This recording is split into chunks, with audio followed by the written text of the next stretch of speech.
guys, Chris here with Super Savvy Travelers. Hey, quick introduction. Super Savvy Travelers is a company and we help people from English-speaking areas come over and buy properties in Italy and renovate them and everything else. We have all of the networks in place in various parts of Italy where you can just parachute in, purchase a property and renovate it, and we help you do that. So we've been around the block a few times. We've owned many properties in Italy. We've renovated many properties. We've bought and sold many properties, and we've been involved with our clients in buying and selling a lot of transactions that have gone on with our clients. So we've seen just about everything we can see. And I will tell you, there are some scary things that we've seen. And like I said, one of the scariest ones is also one of the most ubiquitous, and that is the underreporting of to the notaio, when you go to sign the deed, the underreporting of what you're paying for the house.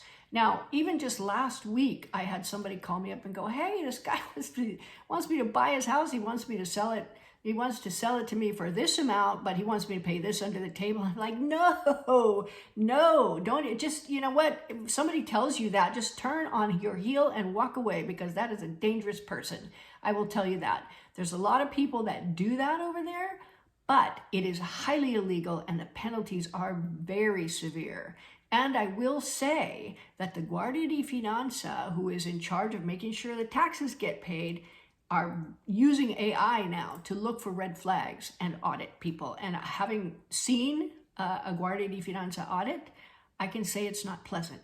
It's very not pleasant. It's nothing like in the United States. So make sure you keep your nose clean. Always, always. Check with the notarios. Check with the attorneys. You know, don't take anybody on faith. A lot of people will tell you that's the way it's done here. That's the way it's always been done. Everybody does it. No, don't do it. It's trouble. Let's go over the penalties, shall we? Okay, so if you're caught underreporting the value of your house and you go into the notaio. Now, the notaio is the guy that works on behalf of the Italian government to make sure that every single real estate transaction is in exact accordance with Italian real estate law. He collects the taxes and he pays them. He disperses all of the payments that have to be paid. You need to look at him as somebody totally different than anything in America. We don't have notarios in America. And the notaio will look over everything. He will record the deed for you. So if you don't use a notaio, you don't own that house. That's very important. That's another thing to look out for. But the notarios can also be held responsible and penalized and possibly put their licenses in jeopardy. Now, the notarios go to school for a million years to get their notario training, and then they have to take an insanely brutal test, and then only 100 notarios every year are allowed to graduate. So if you think your notario is going to put all of that at risk to help you evade taxes, it ain't going to happen. So, okay, so the first penalty that you have for underreporting is you have to pay 30% again of the saved tax, in addition to the saved tax, so that and 30%. And you have to pay interest on that. And you can also lose the loss of the prima casa declaration. Prima casa means that's going to be your residence. You're considering it your primary house. And if you're doing that, it's only 2% that you pay on the cadastral value of the house. You lose that. Now you pay 9%. And you can have your home reassessed so that it's no longer the cadastral value, it's now the market value that is the base for your taxes. The cadastral value in Italy is the value assigned to every single property in Italy that is the base for the taxes that you pay. Okay, so when you pay your transfer tax or whatever, when you go to the notario and you sign a deed, he collects the tax and then he disperses it. You're no longer paying 2% of the cadastral value, which is normally very, very low. You're now paying 9% of the market value, which could be much, much higher. Not only is it bad for you when you go to purchase the house this time, but try selling it with the market value as the cadastral value. It's a huge difference in taxes, and a lot of people will not buy a house like that, especially if the difference between the cadastral value that it was and the market value is really big. Now, to give you an example, we recently were selling our one of our houses that we were using as a B&B. The cadastral value was 13,000 euros.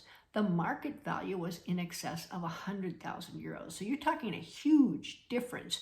You don't want to lose that cadastral value assessment and have that as the base of your taxes, because it could be a big problem. So you have all of those penalties you probably looked at and marked by the Guardia di Finanza as somebody to watch, and you lose your cadastral value assessment and you pay 9% transfer tax based on that. That's pretty big. Now, if the underdeclared amount or the tax evasion amount is over 50K, there's much higher criminal penalties and much higher penalties involved.